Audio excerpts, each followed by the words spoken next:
to our Senate meeting. I lied last time. I thought that was our last meeting in this room, but turns out this is the real last one, so let's make it count.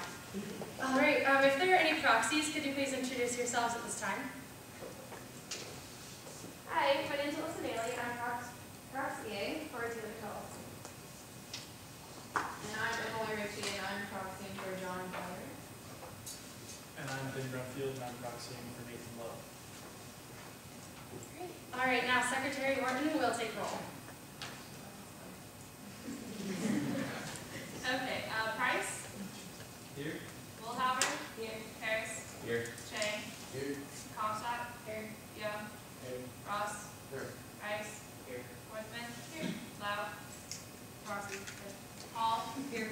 Steffes? Here. Winston? Here. Schweitzer? Here. Watson? Here. Moser? Here. Cole? Mayor? Malone? Here. Yes. All right, now we have a lot of visitors here, so just introduce yourself with your name and who you're representing. We'll start over there with Clinker in the back. I'm Ben Clinker, Residence Hall Association Vice President. Hi, my name is Laura Newhouse, and I'm the Residence Hall Association President. Hi, I'm Nick Kirshner, Residence Hall Association Public Relations Director. I'm Steve Nicarata. I'm an Associate Justice on the Purdue Student Government Senate. My name is Jessica Dow. I am treasurer for RHA. Hello, my name is Shrikant Mackey. I'm the RHA Issues and Facilities Director. William Brynjolfsson, RHA Secretary. Hello, I'm Alan Morton. I'm the RHA National Communications Coordinator. Hello, I'm Michael Yeager, and I am the RHA Program Director. Hi, I'm Charlotte Total, and I'm a reporter with UX Monarch. Hi, everybody. I'm Dana Smith, I'm Director of Diversity and Vision. Good evening. I'm Lowell Kane. I'm the Director of the LGBTQ Center in the Division of Diversity and Inclusion. All right, so if you could please stand for the voluntary pledge of allegiance, we're going to face this way.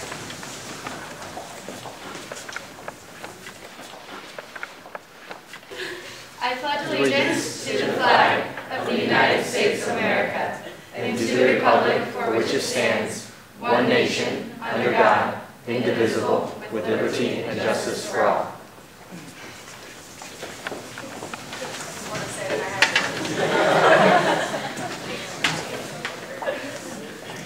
Okay, are there any advisory reports from Marcia or Kim? Yes, I would like to say, if you can say goodbye to this room and officially goes offline tomorrow's the last day of the room to be reserved. Excuse me, from anyone. As you see, the AV has been removed and it will be replaced in this building elsewhere. Just a reminder, if you have not RSVP'd or if you received a paperless post, it was an email invitation for the dinner with Beth McCuskey and Pam Horn. If you have not RSVP'd, please do so ASAP. It is a sort of informal dinner. It's barbecue. If you don't remember from the invitation, but it's a chance for her to get to know the senators and her and Pam Horn and to listen to what are the issues and concerns that you're having. So a great way to talk to a interim vice provost. So very, very, very high up. And then the only other statement I have is that remember that each branch of student government has an advisor, and Kim and myself are the Senate advisors. And so if you ever have a question, please come see us. We are available. We will start to institute, especially since we are located in this building, what is it? Not study hours. Office hours, yes. Like it's not called study, office hours.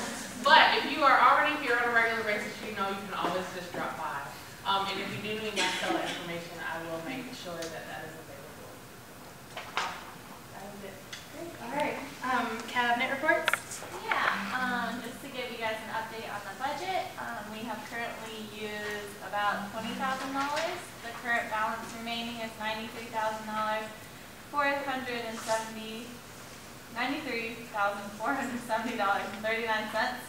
And the thing you care about is the co-sponsorship fund, which you have spent $5,500 of, and you still have a remaining balance of $19,500. So those are the big things. Nothing really has changed from last week. Are there any questions for All right, do we have executive director reports? Go ahead. Our tailgate is going to be this Saturday. Free food. Pace is going to be there. Ross Aid Brigade is going to be there. It starts at 9 o'clock outside of Gate E at the stadium, so right by the student entrance. Just stop by, tell your friends. Hopefully I'll see you guys all there. And that's about it. Chad? SPA has released the first PSG newsletter. You should have that already. If you don't, be sure to get one before you leave. Great, that's called the crock pot.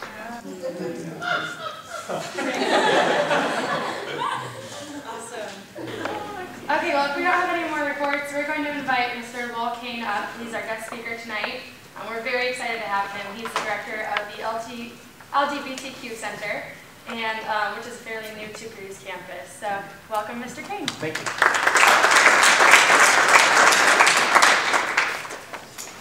So, good evening, everybody. I'm very excited to be here tonight, so thank you very much for welcoming me. This is my first time in this room as Nate, so it's wonderful to be here.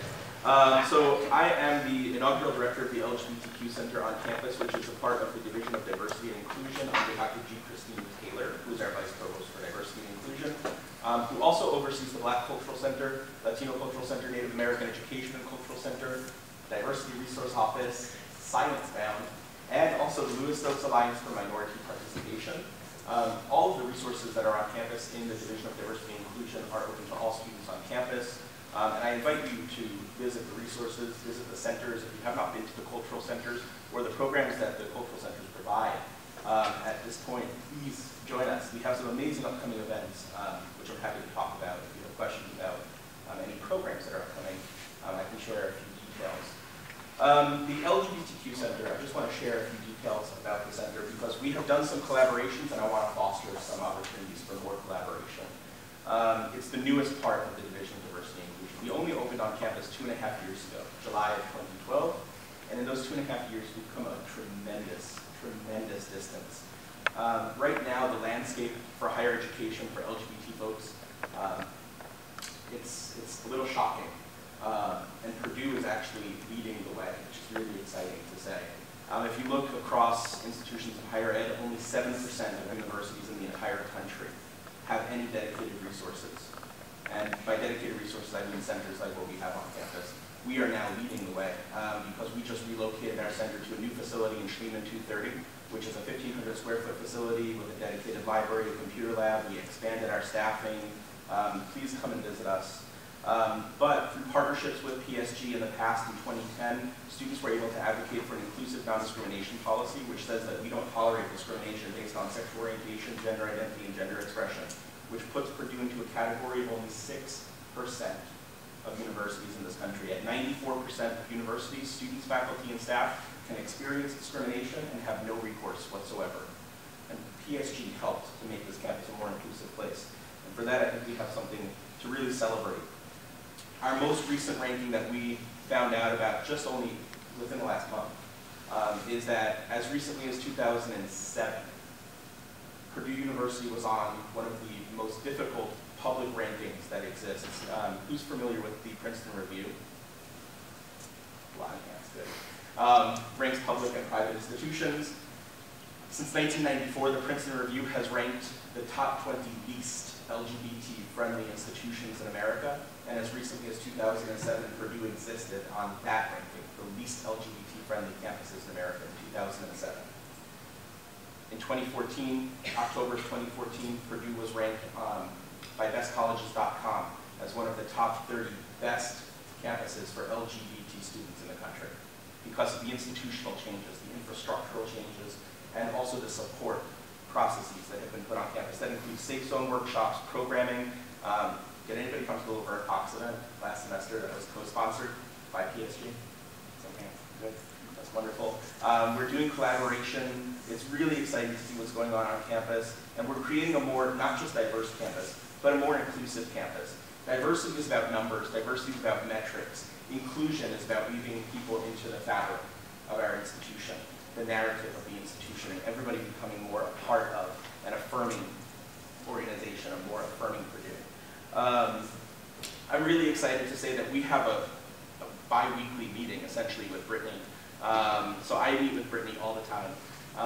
And so that's kind of like the liaison between PSG and the LGBTQ Center. And we're working very dedicated on an upcoming project which is called Championing Equality, LGBTQ Athletes and Allies, that is going to be taking place in March of 2015. This is a conference that is going to be open to the entire Purdue community, and it's looking at athletics and the LGBTQ community. There's a lot of conversation going on now about student athletes and LGBT experiences, and this is being championed by our athletics program. Morgan Burke has come to the table as a big partner and is actually making this the John Wooden Leadership Initiative for March, for the spring semester. So please be on the lookout for more information about this opportunity, and we will be sharing much more information.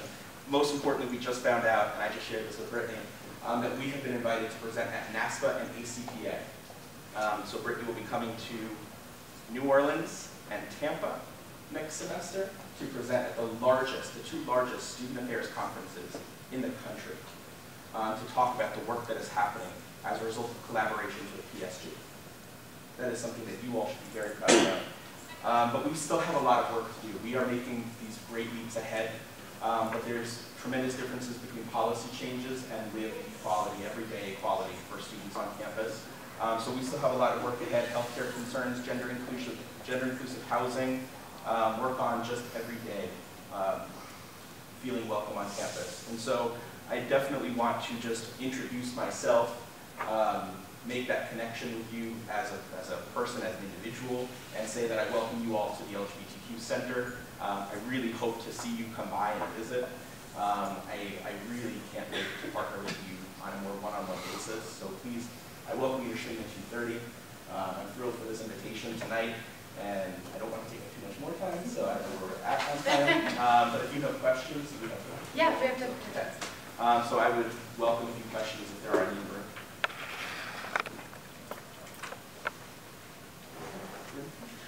What are some upcoming events that Sure. the Center is sponsoring? The LGBTQ Center is co-sponsoring an event on Thursday, the 6th, with the Native American Education and Cultural Center. We do a lot of intersectional programs, so we co-sponsor a lot of events on campus.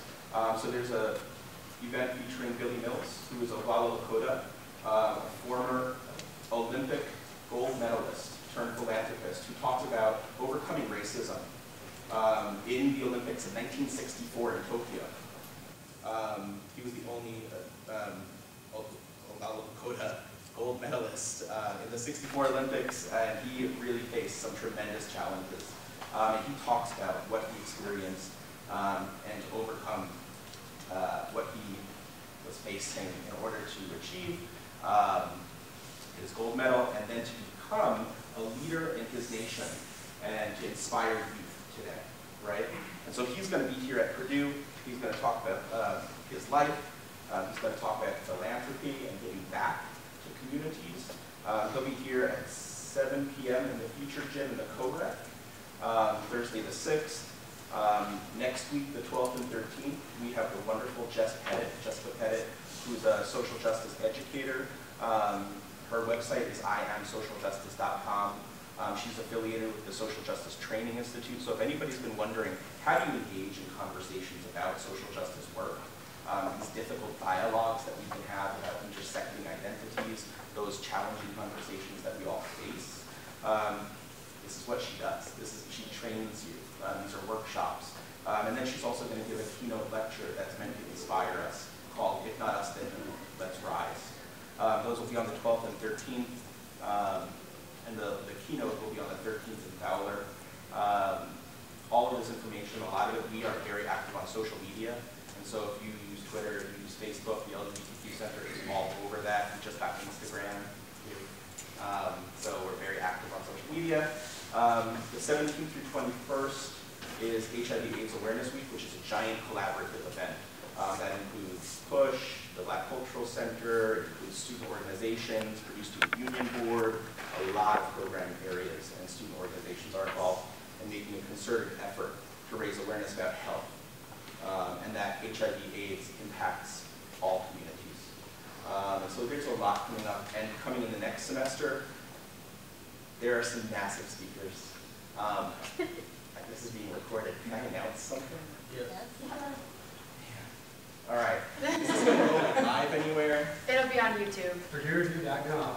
All right. Well, I'm going to make an announcement then. We confirmed this past week that the 25th of February, the Black Cultural Center and the LGBTQ Center are leading an initiative, and we're going to invite a lot of partners on campus to have a keynote speech in the month of February, Black History Month, featuring social change leader, Dr. Angela Davis. And so if you've been paying attention on campus this semester, we've had some amazing speakers, right? Bell Hooks. We just had Julian Bond last night on campus, and both of these speakers all referenced Dr. Angela Davis. And I encourage you to look up the life of Dr. Angela Davis. So February 25th, we have confirmed Dr. Angela Davis will be at the university. Yes. Yes, Marky is snapping. Well, we have time for one or two more questions if you have any. Could you tell us, I know last year that I came to the Cultural Center and you mentioned the amount of visitors that came for the first time. Is there any new information on that for this year currently? So in our new location, in our expanded location, our location literally is 3 times the size of last year's location. And what has been amazing is that in just our first semester in this location, we have eclipsed the visitation of last year and the first year combined. So it is really astounding to see. We track our visitation so that we can demonstrate to the university who is using the cultural centers, how many people, whether they're students, faculty, staff, or community, whether they're visiting for a first time or if they're a repeat visitor, if they're using the computer lab, the library, right? We're documenting the space. And so this year, just in the first month, we had more visitors than in the past 1 year. So far this semester, we've had more than 2,000 visits. It's November, right? It's the first week of November. Whereas last year, together, we had 2,400 combined. Yes? What are some incentives that you guys have to invite people to come to the center? Sure. So the center is a space that we refer to as a resource and referral center. So we're not a counseling space, which is very important. But the center features a quiet study room, a quiet study library. It has a lending library, which has books and resources that are specific to gender and sexuality studies. We do have a computer lab that's ITAP supported. We have staff that are specifically trained on LGBTQ concerns. So there's always a staff member present in the LGBTQ Center. In addition to that, we also have partnerships with various campus areas. So 1 day per week, we have somebody from the Career Center who might be in the center meeting with students, talking about developing your resume or going out on interviews. We have somebody from PUSH, we have somebody from KRACH who comes by the LGBTQ Center and meets with students in the LGBTQ Center because it's a dedicated safe space for the community. But it's not just LGBTQ Center. It's not for LGBTQ students who use the space, right? It's open to anybody.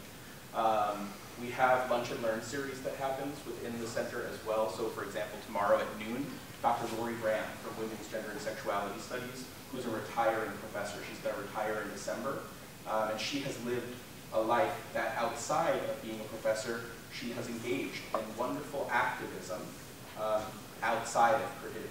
And she's going to talk about her life as an activist, how she navigated both being a faculty member and being an activist. And she's going to talk about that because we have students who are very curious, like, how do you do both? Can you do both? What does activism look like? And so we provide programming in the center too. It's not always these big speakers who come to campus in Fowler. Because if you have big speakers all the time, most of the time students don't get to engage those speakers. The Lunch and Learns are candid conversations where you can ask questions in a close-up setting with somebody who has lived a life that might be interesting to you. Those are just some of the examples that I can think of off the top of my head. But we have a lot going on in the center. And it's also an opportunity for peer mentorship. It builds community to have the center because there's always students in the space. And the students are for each other, what are the biggest support networks? That's a great question. I do this for a living. So I thank you very much again, and I invite you between at 2:30, so I look forward to seeing you all. Thank you so much.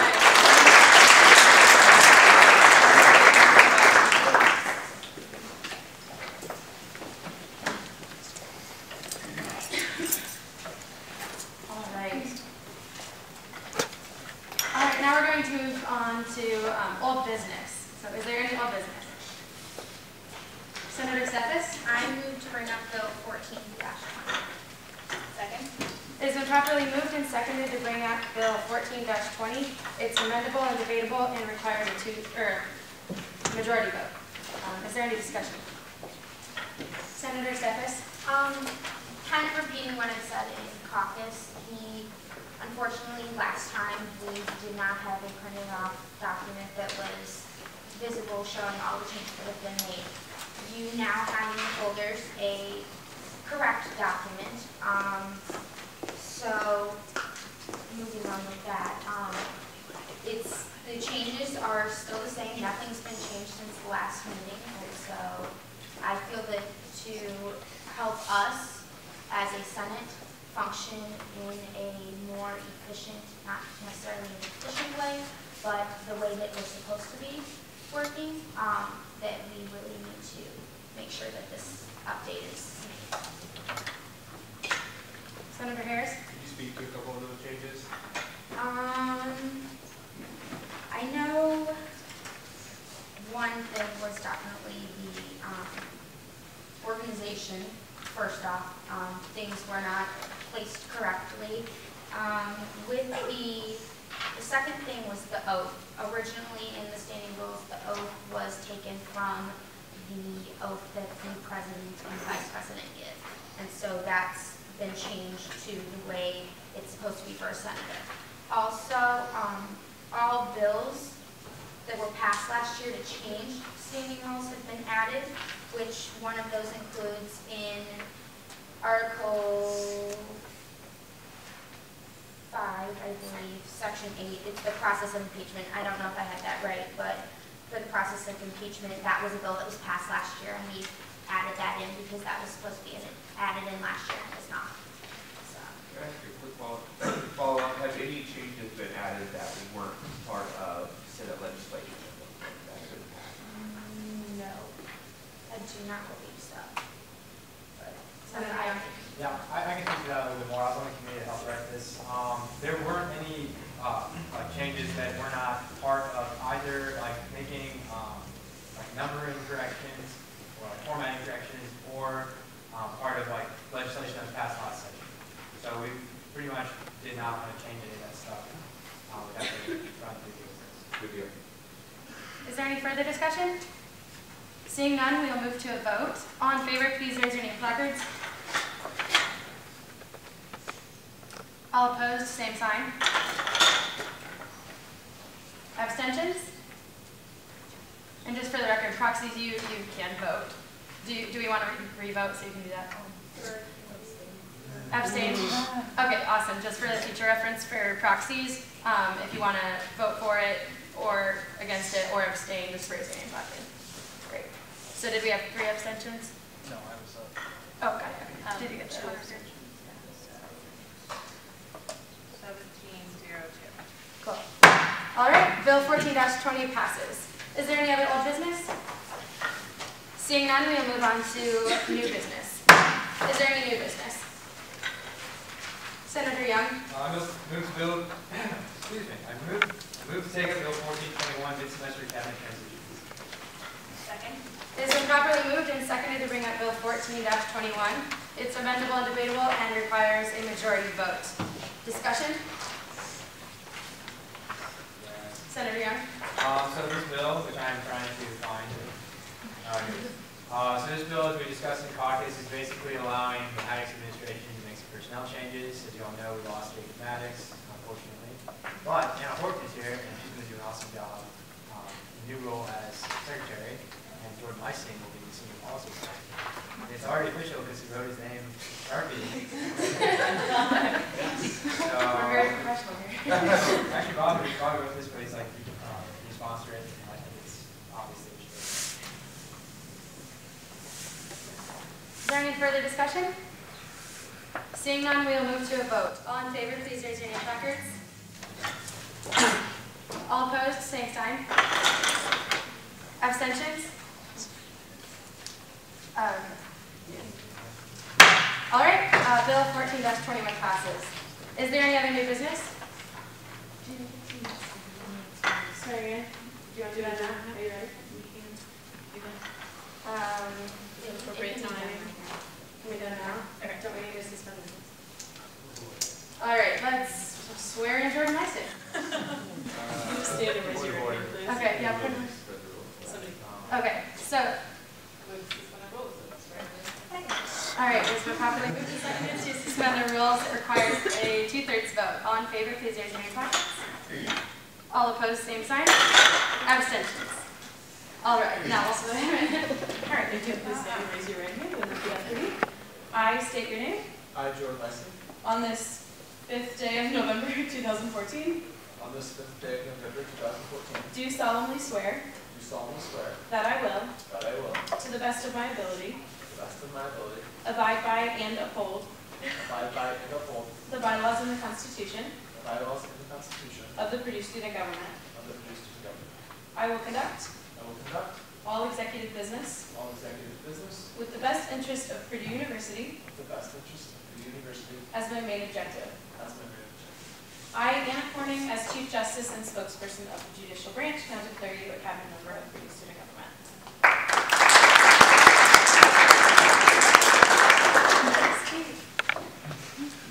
All right, so now we'll move on with business as usual. Is there any other new business? Senator Switzer? I would like to bring up recommendation 15-2.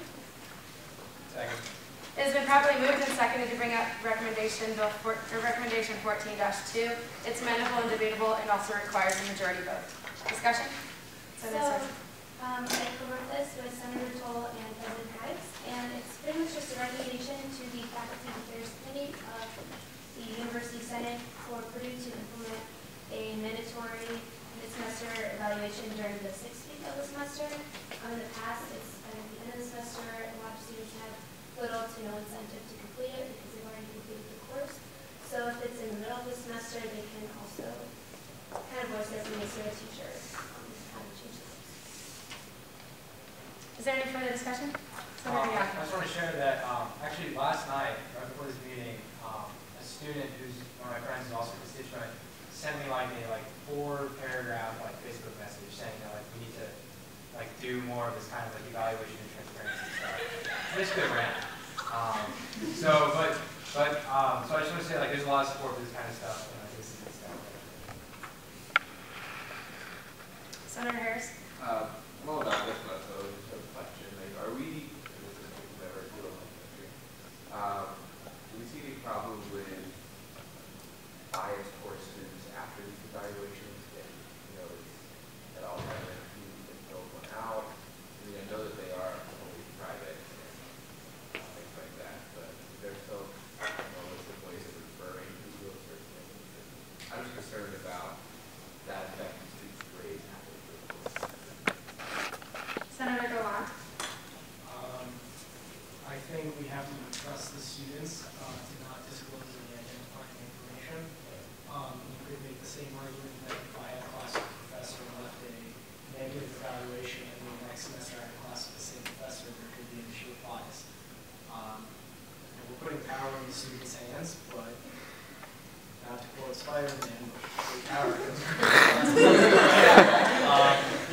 but that's all I have to say. Senator Steffes? I think that this is actually a really good idea. One of my classes actually already does this with, it's a chemistry class, and it is further helping them. They're figuring out other ways to make it easier for us when we're studying for exams and those things, because there were problems that had came about, and so now those problems are currently being fixed. And based off of what Corey said, I do agree with you that there could be that concern. But I feel as a teacher that the professor should be not using that as part of the reason for changing someone's grade or something like that, so. Senator Rice. I just want to say that coming from a department of computer science specifically that does do this semester evaluations for its core classes, I've seen it be very valuable and successful in courses that I've been in where they've been able to correct halfway through, and I think very soon should have that. Senator Moser. That's also something that Corey was talking about, that administrators should be held accountable for. That would be despicable if a professor was going to change your grade based on the review you gave at the middle of the semester. Like, that's grounds for some really bad, unethical things. So I don't think that's going to be an issue. Yeah, I think this is a great idea. I love the whole thing. I just have a couple of questions for whoever can answer. I guess I want to know, moving forward, how this will be implemented. Like, what's been done so far? Like, what collaboration has been done?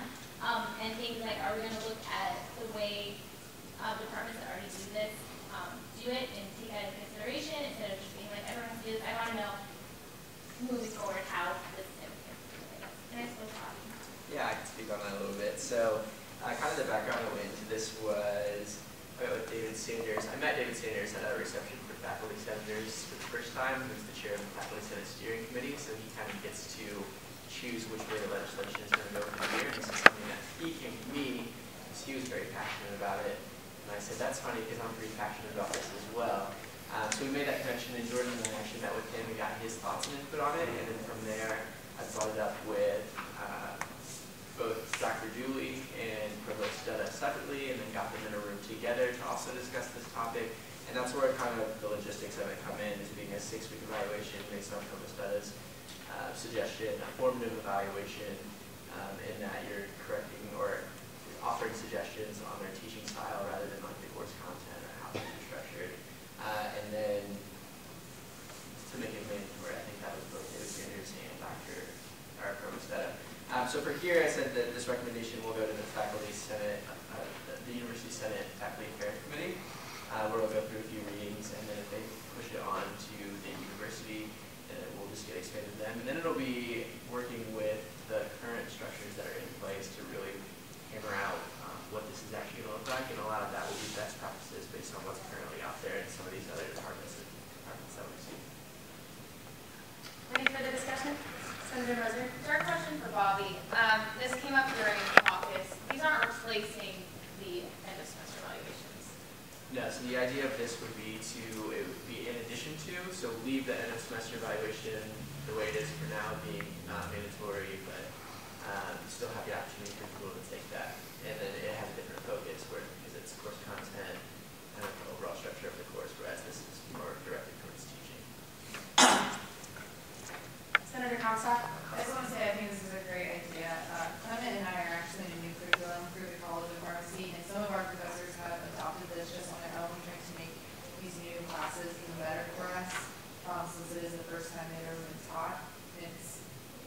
You can see a difference between the classes that offer it and the ones that don't. The ones that actually take student input in and alter it is great. It's really hard as a student to always see, oh, this is just going to benefit the next class behind us. Sorry, guys, you just got the short end of the stick.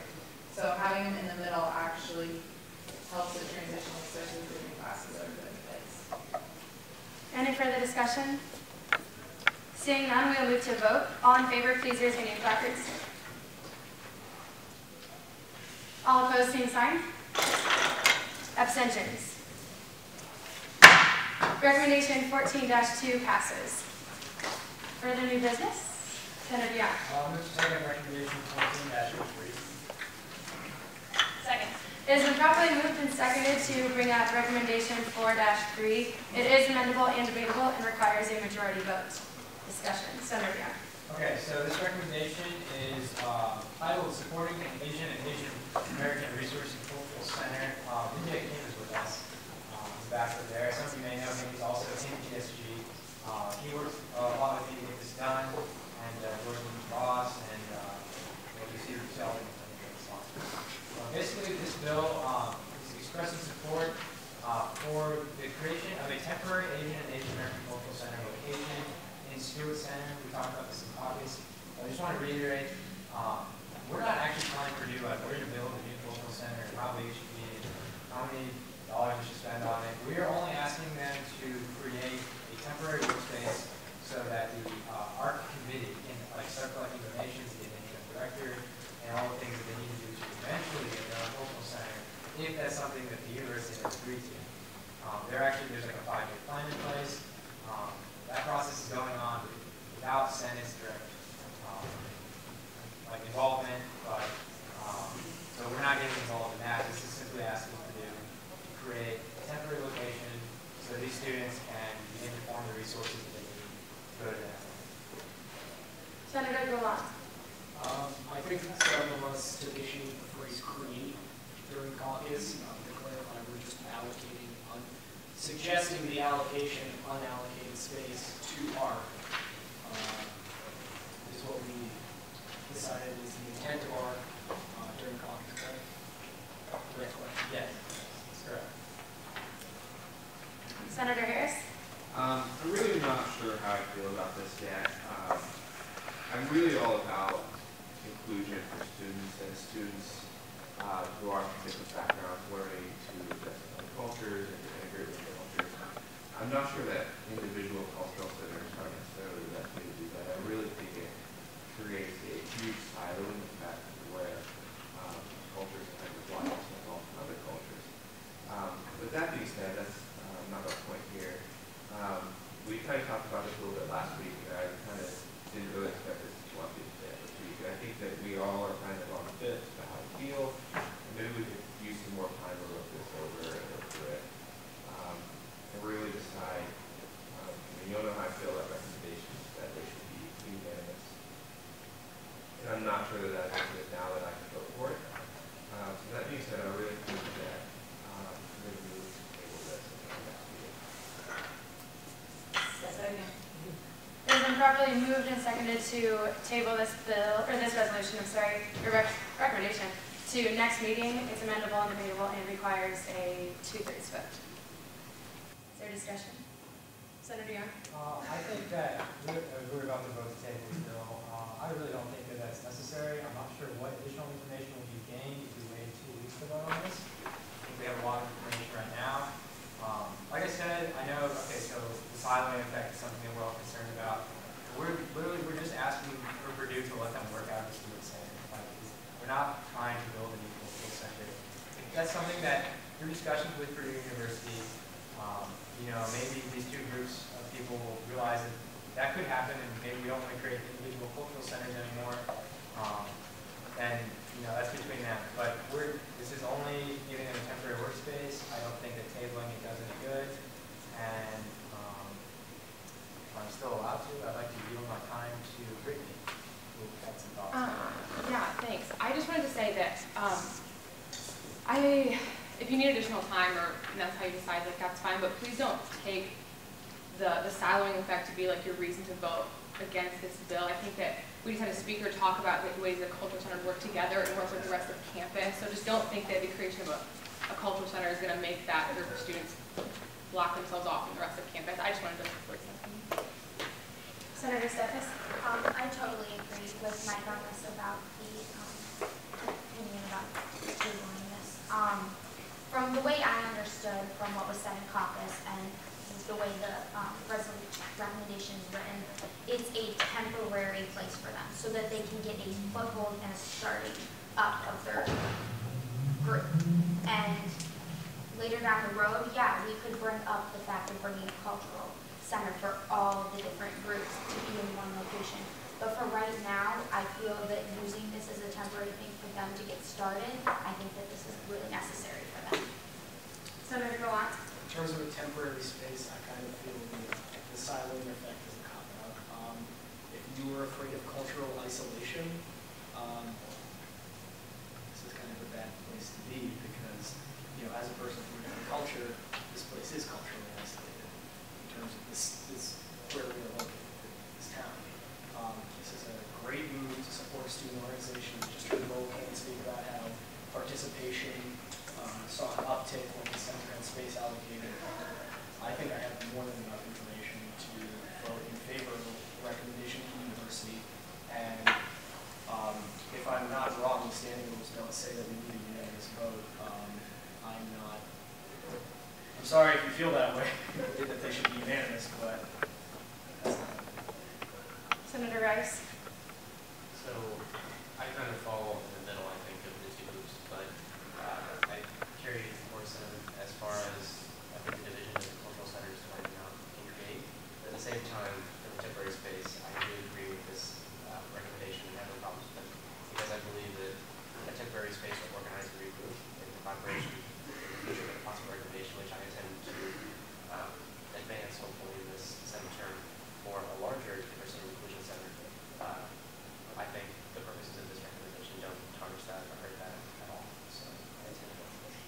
Senator Comstock. I think we all discussed some other ideas in caucus, and we all like the idea. My concern now is if we want to move forward with suggesting some sort of inclusion center that is going to hold all sorts of cultural universities or whatever you want to throw in there, because I think it is essential that those organizations work together and they have a place. My worry is if we say yes to this and we recommend to create one individual center, the Asian Cultural Center, when we turn around and make a recommendation to say, no, we actually want to build a center where all these groups can find a home, is sending mixed messages. And that is what I want to straight say. And that comment was fine. Just keep in mind that we're still discussing whether or not to table the bill. So you guys are doing great. Just remember that. I think Jessica really hit the nail on the head. Is what I'm thinking about tabling this is that you got to consider that we act. Our role is to act as a lobbying kind of group to the university from the student body. And when you lobby and when you advocate on behalf of things, you really only get so many chips to play. And if this is something, an Asian Cultural Center or an inclusion center is a card that we really want to play this year, that we really want to do well, I think we're better suited to table this now and work on putting together something that is just really powerful, really is exactly what we want for an end goal, and really work it hard. Not do this piecemeal process where we're asking for little things now and we're changing our mind later and doing different little things like that. I think we'd be much better serving to our students and to inclusion, the inclusion process if we really put together a very strong piece. Senator Flickman. I definitely agree that we should have one building where all of the centers puts us, but I don't think this committee and this community should have to wait until that building is built or that the is decided that could be several years. And they're in need of an area now, and this is, as we've stated previously, this is a temporary space. And so I don't really think that it needs to be tabled. 2 weeks isn't going to make a difference. And whether or not we build a larger building or not, but they could be using that space or getting closer to using that space during those 2 weeks. Senator Rice. So as far as I think this is pertinent to the tabling process of that decision, my understanding of this big box diversity is that it will hold and house all of these different administrative and cultural centers. They're wanting to organize their own administrative cultural center with temporary space. And I do not see anything wrong with an administrative center that suits the needs of the student body. And again, I say I do not think that this tarnishes in any way the desire and move and push in the future to have that close center. So if anybody has specific concerns about the administrative aspect of it. Senator Ross. So my concern or fear with this is that with meeting with ARC, they're very, very organized and they have a 5-year plan. And they're already working on getting a temporary location. They've identified it as Stewart. My fear with this is with the once-a-month meeting time with the university, diversity Senate committee, and with those dates being known that this might not go far enough, that we could make this stronger and I think more time could strengthen it. So if this committee really only meets once a week, and if anyone can speak to that or to ARC's strength, I'd love to yield you my time so you can talk about that. I just think once a month now. Yeah, once a month. Senator Golan. I believe, as you said, the committee's only meeting once a month. Delaying this bill any further, bringing this back to table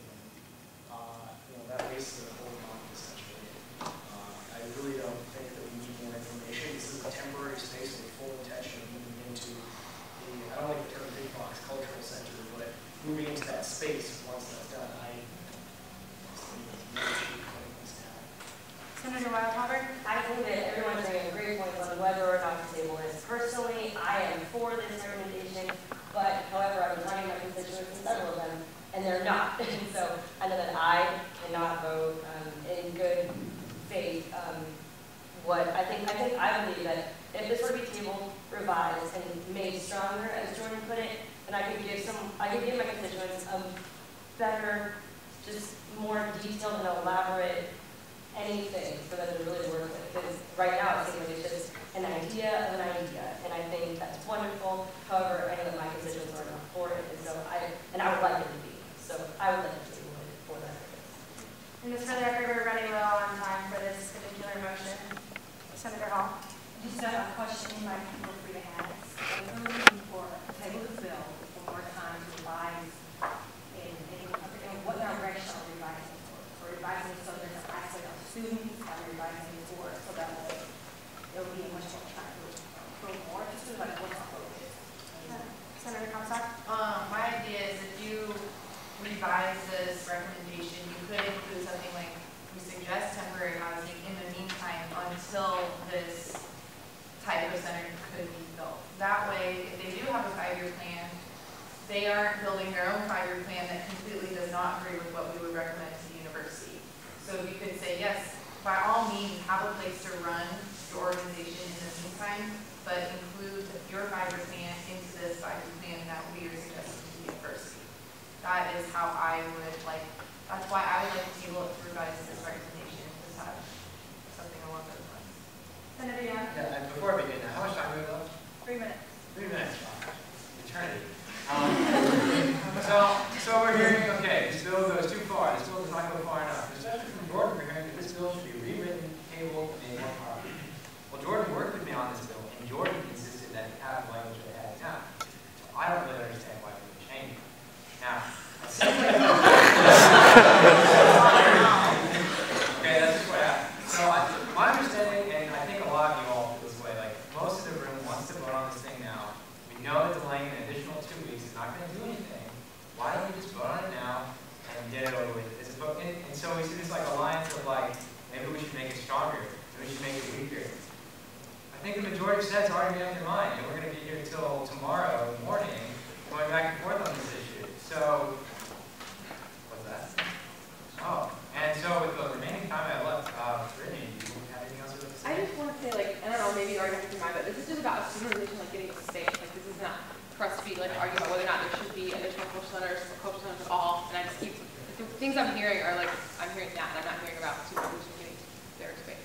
So, I mean, to me, we're giving them temporary working space, and I don't understand this argument that we should make it stronger when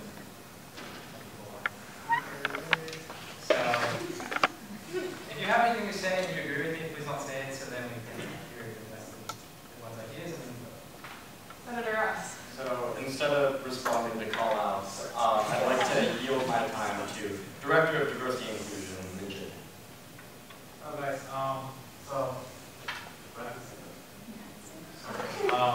I'm working for the Leadership Center, and starting from last month, October, and we got a lot of support from different organizations on campus, including UCL, the organization. But actually, what I'm really trying to emphasize on is I see the way the PSG Student Government Senate as a function of organization. If you represent student organization, student body, and I definitely, as director, I was able to see like a lot of organizations working forward to working hard the committee to make it going, make it happen. And Senator Harris mentioned about the momentum of this initiative, and I am very confident that they are really working forward to this initiative, and that like demonstrate a 5-year plan. But for my side, we do have plans for this initiative, like campaigns, like face-to-face campaigns for just getting petitions from student organizations and students. And definitely I'm in favor of this recommendation. And as a part of PSG, aside from the art, and I'm very willing to work with the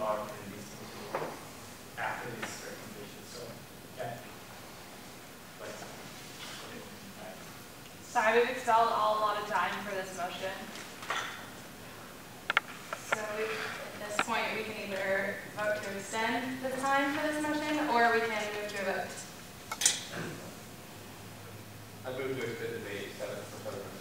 7 minutes on this motion? All right.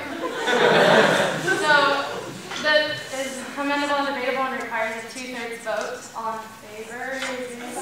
Don't we need a second for that? Can we have a? Yeah. Oh yeah. Do we have a second for that? Do we have a second for the motion by the way? Second. Okay. All in favor, please raise your name. Placards. We're adding 7 minutes to the debate on this motion. All opposed? Same sign.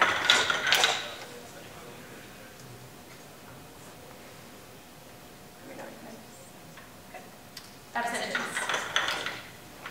7-0. Motion fails. All right, motion fails. Okay, so now we're back to the original question, which is discussion on the recommendation itself. No, that failed. So, oh, sorry guys, sorry. Okay, so now we are going to vote on whether or not to table this. So if you are voting in favor of tabling it, please raise your cards. Sorry for the confusion.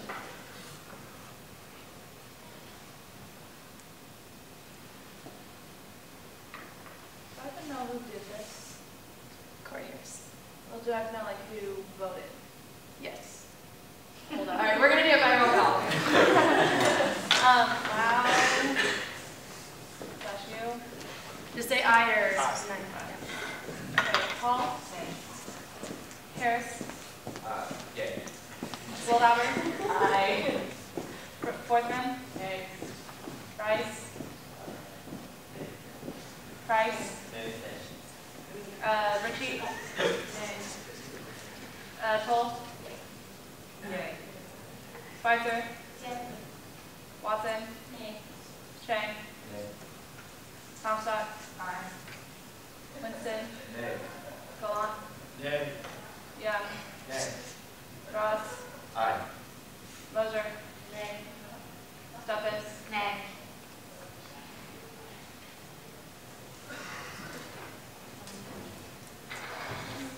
Eight, 11-0. Oh, any abstention? No, abstention again. 11-0. Fails. All right, so the motion to table this bill fails, so now we're actually back to the original recommendation. Is there discussion on the original recommendation? Senator Gallant. I wanted to make this point during the tabling talk, but it wasn't relevant. There's an argument being made that this is an isolated center. The space they're targeting, I'd like to remind you that that's where the PSG office was before this building. That's all I have to, in terms of isolation, I mean, we're supposed to represent the students. Senator Harris. I also want to make a comment during the discussion about tabling, but both Mike Young and Brittany made very clear that this is just a motion to allocate space to the presentation. We are not responsible for allocating space. We are advocating to the university to allocate that space. And it doesn't understand anything about the correctly. So if we're gonna advocate on something and defend it, I think it should be much stronger. Senator Ross.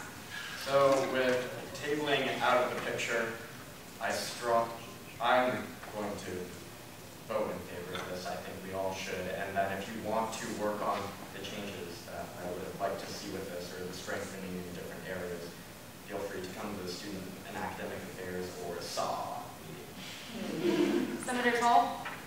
Just a point of clarification, I would say. For the 5-year plan, I was just confused. Do we have a 5-year plan for them too, or is it just their 5-year plan that we're theirs?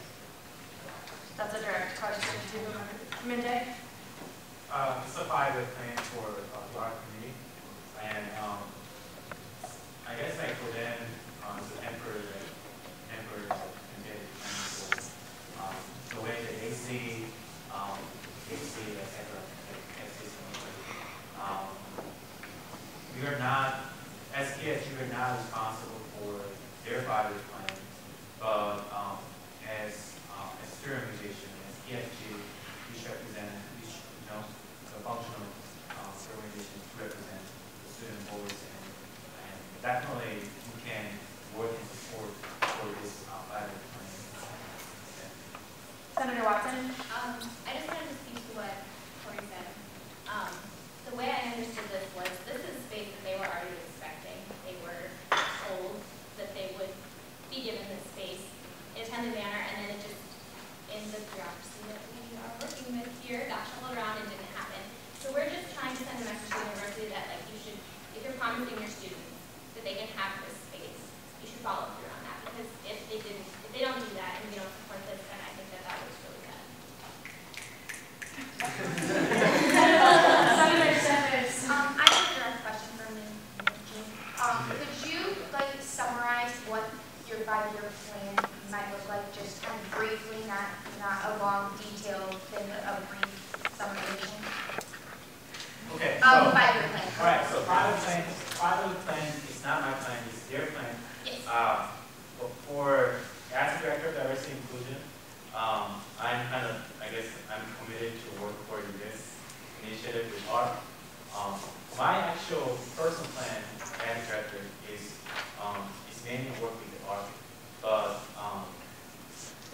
I'm also on behalf of the International Leaders Council, which has student organization, international student organization on campus, and I believe we have 30 to 40 different student organizations like KUPSA, PK, KUMSA.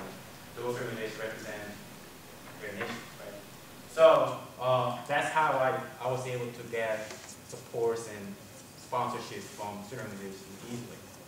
So when the bill is passed and the recommendation is passed, we're not, our council is planning to work with ARC, or we can work together, etc. The main goal is to get this information, this initiative, and just to let the general student public know as much as possible. Like I mentioned before, a Facebook page, articles in Exponent or Review, or getting petitions.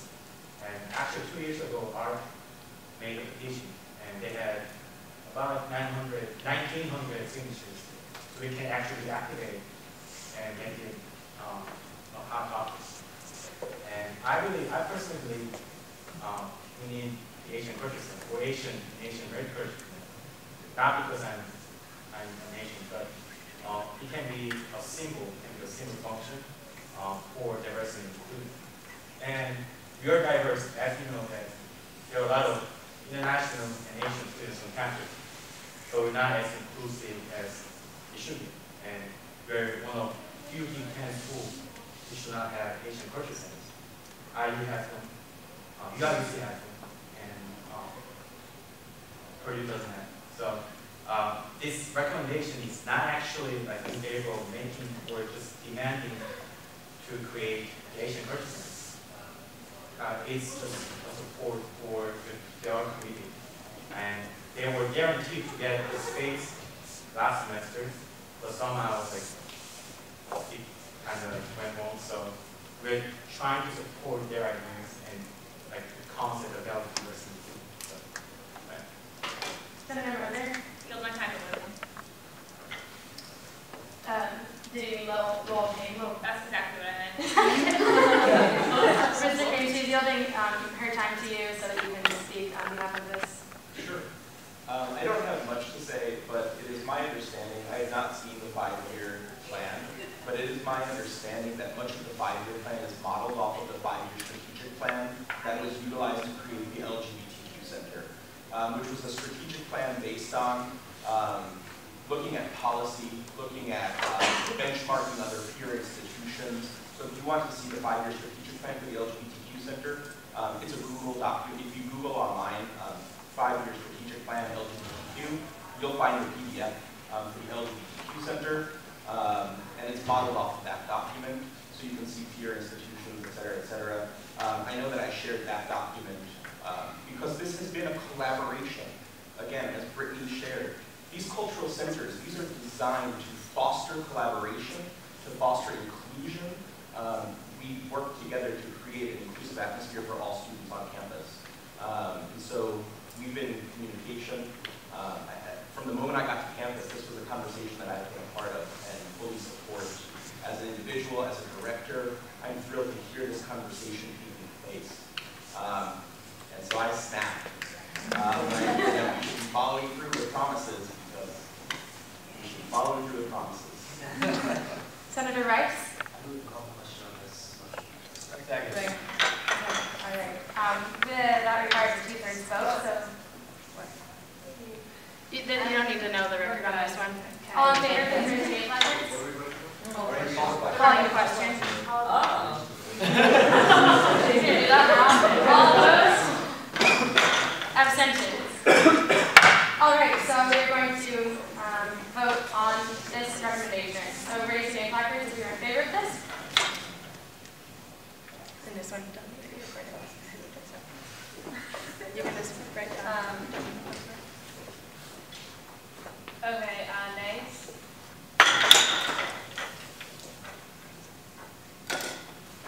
Abstentions?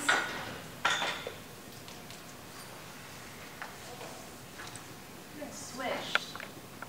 Sorry. All right. Are we good? Yeah. Okay. Recommendation 14-3 passes. Point of information. What was the count on that? 15-2. New business. Any new business? Okay.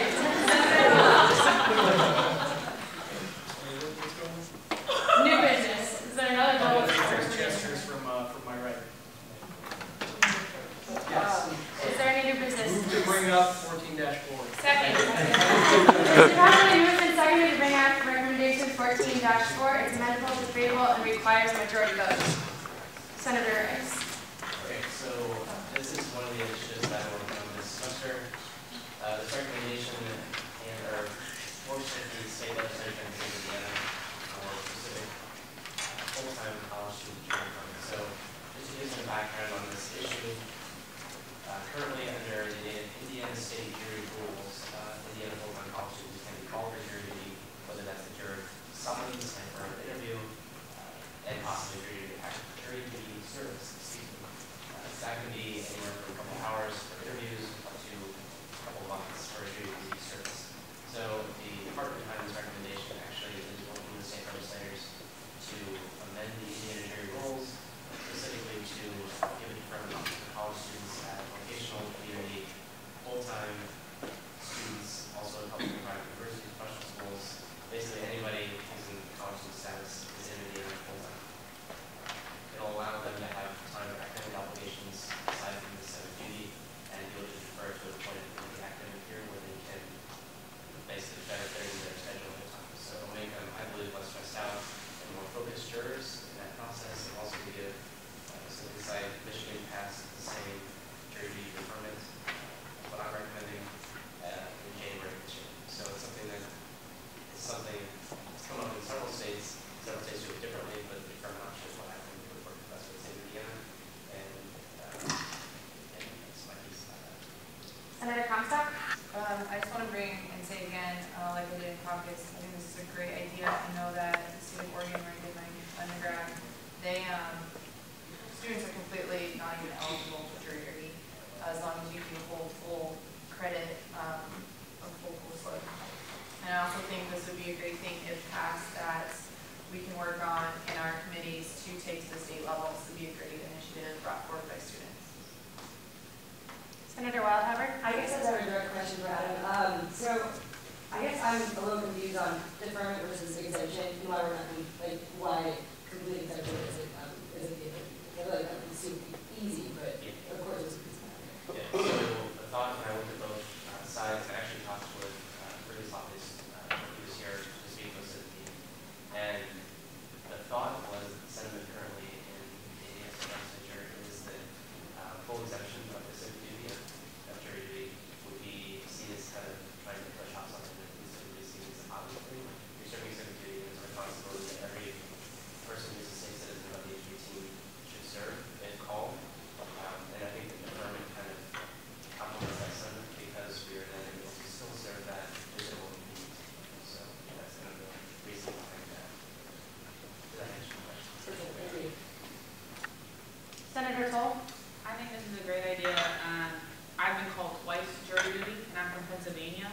so I was able to defer it to a later date.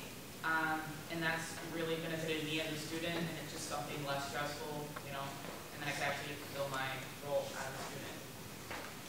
Senator Steffes? I totally agree with this recommendation. Actually, yesterday I spoke with presidents and our dean of our college about this, and they strongly agreed that this is something that needs to get passed because as education majors, as an education major myself, there's a lot of time that we have to put into our schoolwork, and so missing 1 or 2 days even just to go and be questioned about becoming a jury member, that takes a lot of toll on our classes. It makes it harder for us to make that up and with the grades that we're trying to earn.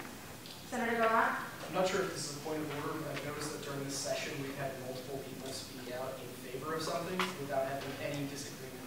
I urge you to let the people who disagree speak, otherwise we can sort of assume that a lot of people think it's a good idea. Point of order, you can call the question. Call the question. Alright, so that's going to, that requires a 2/3 vote. So all in favor, please raise your hand. All opposed, same sign. Abstentions. Alright, all in favor of recommendation 14-4, please raise your hand. All opposed, same sign. Abstentions. Beautiful. Recommendation 14-4 passes. New business. Keep it on. Senator Harris? I move to take up bills 1405 and 1406 concurrently. Second. Point of order. You can only take one bill. What words does who?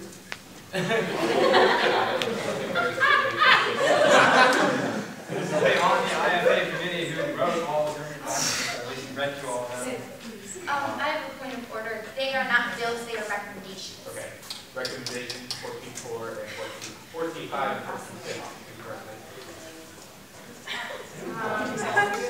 Just for the sake of this meeting, I understand. I think you're trying to save time, but just for this purpose. We'll just treat them as one because if one fails, then the other is not. I would feel more comfortable if we just brought it up individually. Just keep that in mind with your conversation. I understand what you're trying to do, and I thank you for that. But just for the purpose of this meeting, we're not going to do that. So which one would you like to begin? Okay. Do we have a second? It's been properly moved and seconded to bring up recommendation 14-5. It's amendable and debatable and requires a majority vote. Discussion? Senator Watson. Okay. I said this in comments. I think this is a great idea. Oh, sorry. You didn't get to explain it. I'm gonna let.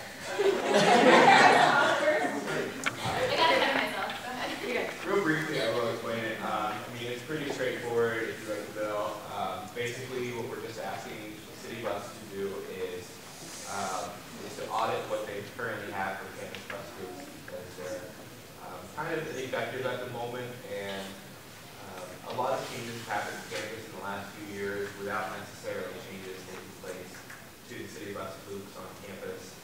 And there are also some problems with overcrowding on certain loops and absence of loops that would be beneficial. So that's basically what this is all about. Senator Watson. Okay, continuing what I was saying. I brought this up in conference. I really think this is a good idea. It's something that there is clearly a lot of support for. However, I feel that the way this is written currently, especially with both when you're considering both of them, it seems kind of combative.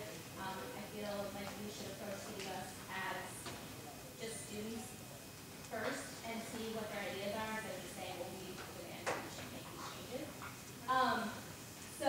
And I also think it's important that student opinion be included in the process. So instead of passing this as it is, I would like to amend it, the therefore clause, to say, be it recommended that we, the Purdue Student Senate, create an ad hoc committee to discuss this issue and approach city bus with potential. Does that work? We have a second. It has been properly moved and seconded to amend this bill to everything you just said. It's amendable and debatable and requires a majority vote. Is there discussion on this specific amendment? Go on. I think there shouldn't be an argument in this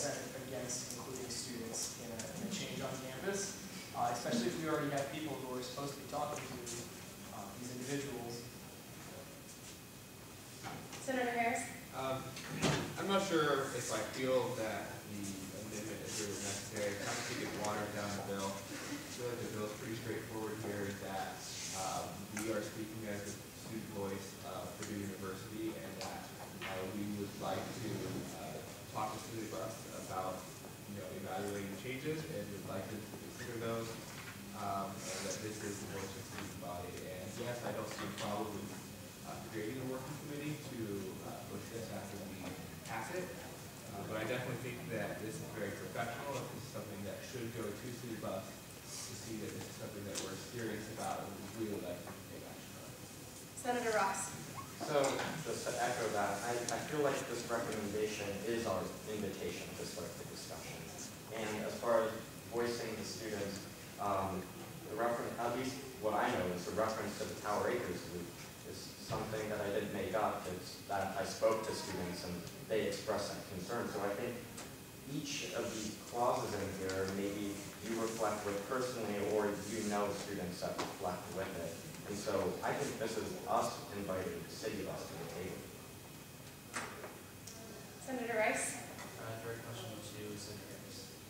Was the intention to send this information to City Bus or to deliver it to the person that was trying to showing the recommendation as far as practicing? If there was premise communication, I think it would be something where we would have a group of students who would like to carry this out. Caroline has mentioned multiple times that Bob is looking for some work and would like some initiative to get behind. Some students from Bob and a couple of us from Senate who are interested in this issue would get together and then take this bill or this recommendation to City Bus and discuss that and try to establish some arrangements to say, here's a bill passed or a recommendation passed that is the voice of what the students in it have voted on. Senator Gillette? Senator Harris, I think what you just described could be described as a committee in much fewer words. I already see where we disagree. Senator Watson? Yeah, I would just like to add that I would personally feel better about this if we were sending it or creating a committee to open that dialogue. So it's not the way I read this now, and I hope that City Bus would take it this way, but the way I read this now is we, the students, demand that you make changes to this. And I think that it needs to be more approaches. We want to open a dialogue with you. And that's why I feel creating a committee to take these concerns to City Bus would be a much less dramatic. Senator Steffes? Based on what Emily said, I need to amend this recommendation to add a clause, add an ad hoc committee with Corey Harris. So are you amending the amendment? No, sorry. Senator Watson? I just want to add that if anyone has a better way to word what I said, please amend it, because I was just Yeah, if we could have somebody write that down, that would work. Senator Ross? I'd like to yield my time to advisor. Hi, Jessica Fanzig, the other advisor that sits as the advisor for court. He actually sits on a committee on behalf of the university with City Bus, and I'm sure that they would love to invite, whatever this issue is and concern is, love to invite you to that meeting. They discuss loops, they give reports, and then having this information there would be great. So please know that Jessica Fanzig has additional information that can support or help negate this recommendation. Senator Toll? I think just adding the committee clause may help it move along faster. If we set up an committee, it'll help it move along faster, as well as it shows that we're willing to work with them too. Like, we're not demanding it, like she said. Always catch more flies with them. Senator Harris? I'd like to clarify that I don't think any part of this says or screams or even kind of reflects the idea of demanding. I mean, the word therefore be it recommended is just saying that, hey, we see this as a problem and we recommend you look into it. This is something that might be better serves the students in a different way if it were audited. And to address Martia's statement, that's exactly what the next bill is or next recommendation is sending this to that committee. Senator Rex? I have a question on the amendment. All in favor, raising your buttons. All opposed, same sign. voting on Oh, this is to vote on the amendment. Sorry, I was totally that. Okay, all in favor of voting on the amendment right now, please raise your Wait, hand. we call the question. Call the question? We call the question. Probably wouldn't call the By the way, who seconded that? I did. Yeah, just go down a little bit. For the amendment or for this? Okay, for the amendment. So all in favor of calling the question for the amendment, please raise your hand, please. All opposed, same sign. Abstentions. Okay, so all in favor of this amendment, and if you could provide it in writing, like we said too, that'd be great. I have 2 words. Okay, so all in favor of the amendment, please raise your name, placards. Point of order, you have to confirm the word. That would be correct. What words? I have written down recommended ad hoc committee. Okay, could Senator Watson clarify the I'm amendment? trying to recreate this as best as I possibly can. I should have written it down before. I move to amend the therefore clause to say, be it recommended that Purdue Student Senate create an ad hoc committee to discuss with City Bus, reevaluating its current campus routes and then continue on. Does that work for everyone? That's essentially I think we what should have done this process Yeah, before we probably. had a discussion. Because that makes me really want to talk about some more things. Corey, everything. I'm sorry, this makes it sound like we're. All right, we're going to vote on the amendment that was just read. All in favor of the amendment that was just read, please raise your name, please. Actually, can we do this during roll call? Wait, is this both the thing? Yeah, Price. Louder. Harris. Nay. Jay. Nay. Comstock. Young. Yay. Aye. Ross. Abstain. Rice. Aye. Workman. Loud. Paul. This is funny. This is for the amendment that Senator Watson just read. Steffes. Vincent. Aye. Switzer. Watson. Aye. Moser. Aye. Cole. Aye. Bear. Fine. Sorry, nay. Philip. Aye. Okay. Well.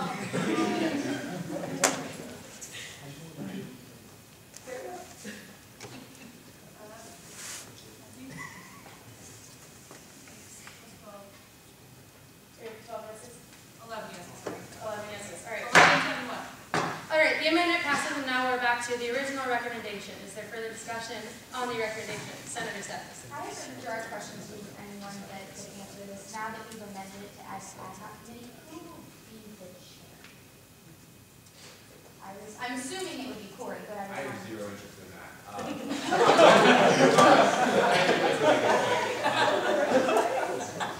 All right, further, that can be determined later. Yes, yes. Senator Harris. So my point is that we've just changed this to create an internal committee to talk about talking to city bus. There's no reason that we need a recommendation. Yeah, I mean, there's no reason to care on the bill. That's not great. Yeah. What's that? That's not great. Okay, let's get back to Robert's rules. Senator Golan. Can I amend this to be a bill? To just be a bill that creates a committee then? No. Senator Ross. Okay, so this ad hoc committee would be our student group talking with City Bus. And the University Senate group is students and faculty meeting with City Bus to discuss the functionality and changes to it, which is the next bill recommendation coming up. So why don't we just vote down this first one and approve the second? Or we could vote this one through and not bring the second one. Because this one creates an ad hoc committee that no one's interested in sharing. Senator Steffes. With just saying with past legislation, when an ad hoc committee was in place, it was with a recommendation, so that the ad hoc committee brings forth the recommendation to the University Senate. So. Any further discussion before we vote on this recommendation? Senator Gallant. Is anyone, Senator Gallant is supposed to 6 months. Wait, actually, is it per motion or per like amendment? Per motion. So he's good on this one, this is his second. Is there any further discussion? Seeing none, we'll move to a vote. All in favor of recommendation 14-5, please raise your name, placards. I was just going to say that too. Okay. So all in favor of recommendation 14-5, please raise your name, placards. Yeah, we're doing roll call, sorry. Price. Nay. Willhauer. Nay. Harris. Nay. Shank. Nay. Ronstadt. Nay. Young. Yay! Ross. Nay. Rice. Aye. Worthman. Abstain. Lau. Abstain. Paul. Nay. Stefas. Aye. Winston. Abstain. Switzer. Watson. Moser. Nay. Cole. Nay. Bear. Gallant. Aye.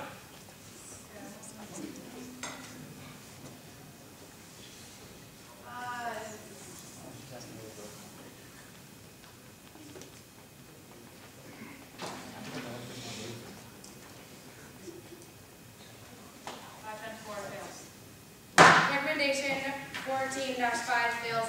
What does that count? 5-10-4. New business. Senator Rice. I move to bring up recommendation 14-08 with respect to our friends of the Residents Association, who've been waiting a very long time.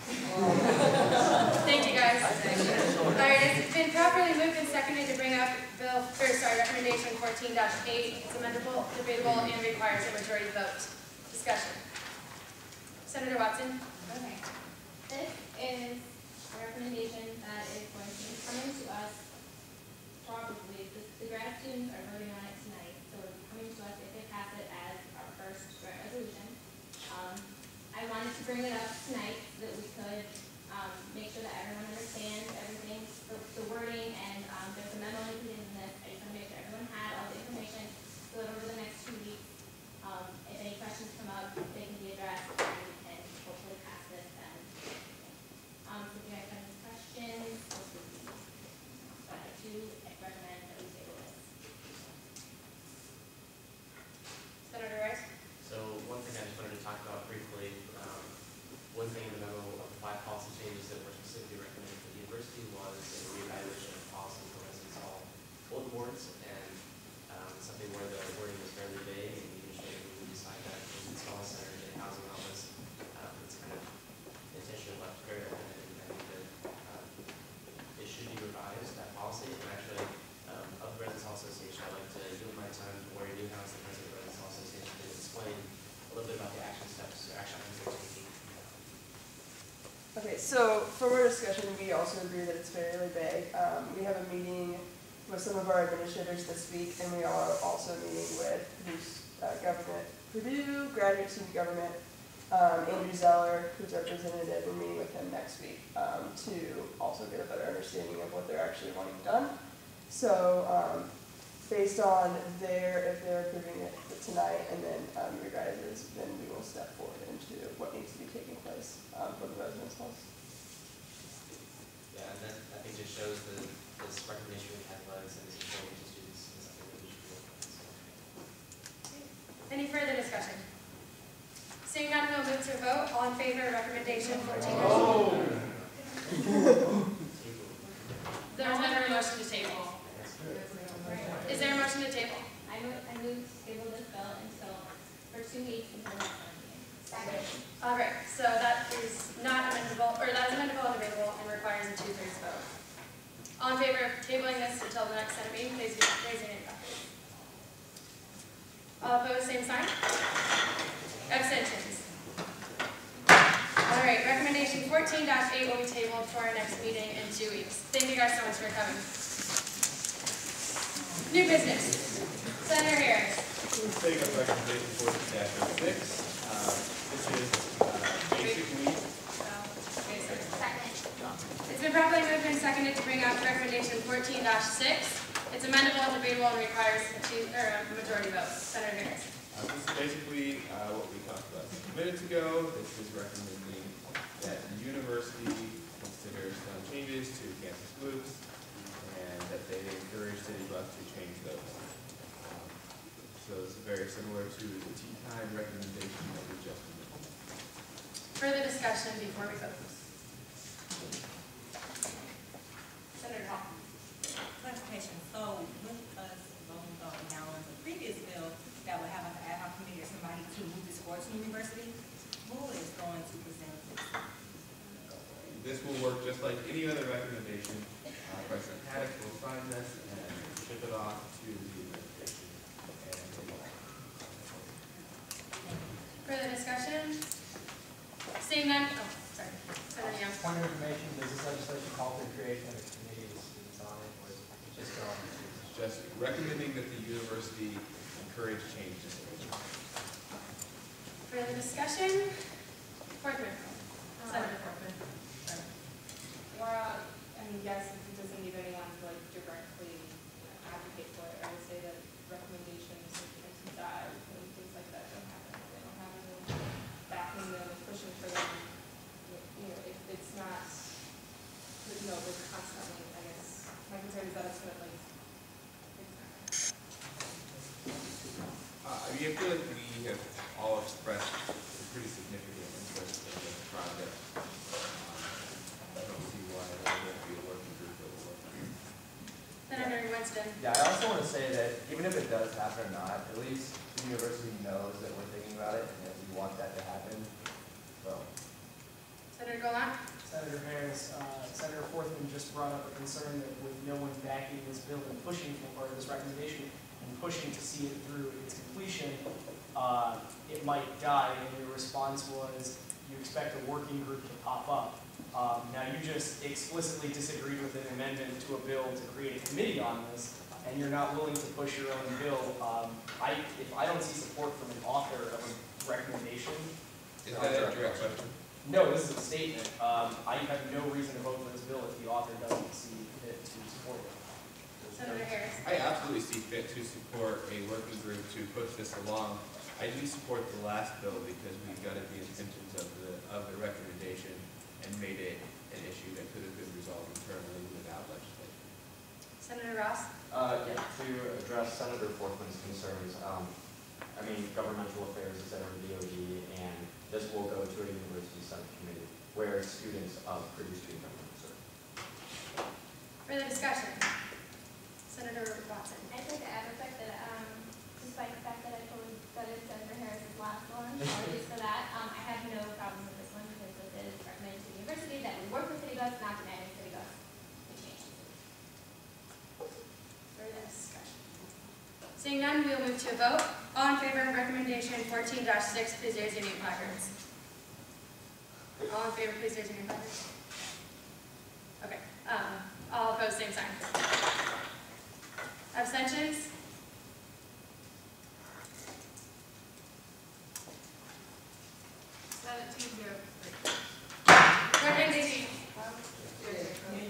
Recommendation 14-6 passes. Any further new business?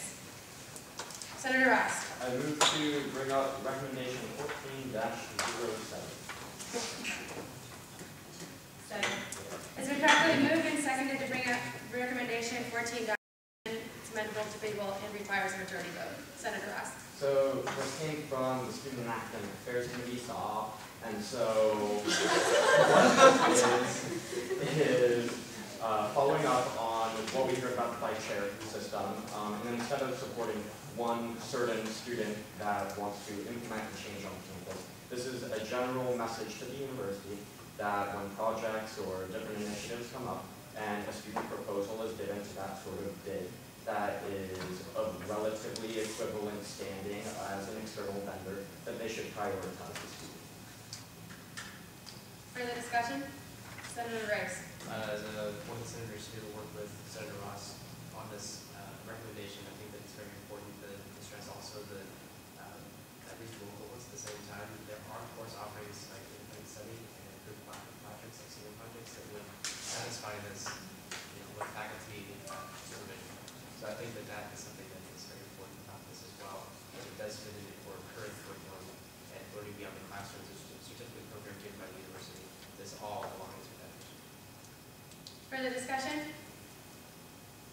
Seeing none, we'll move to vote. All in favor of recommendation 14-7, please raise your name, placards. All opposed, same sign. Abstentions.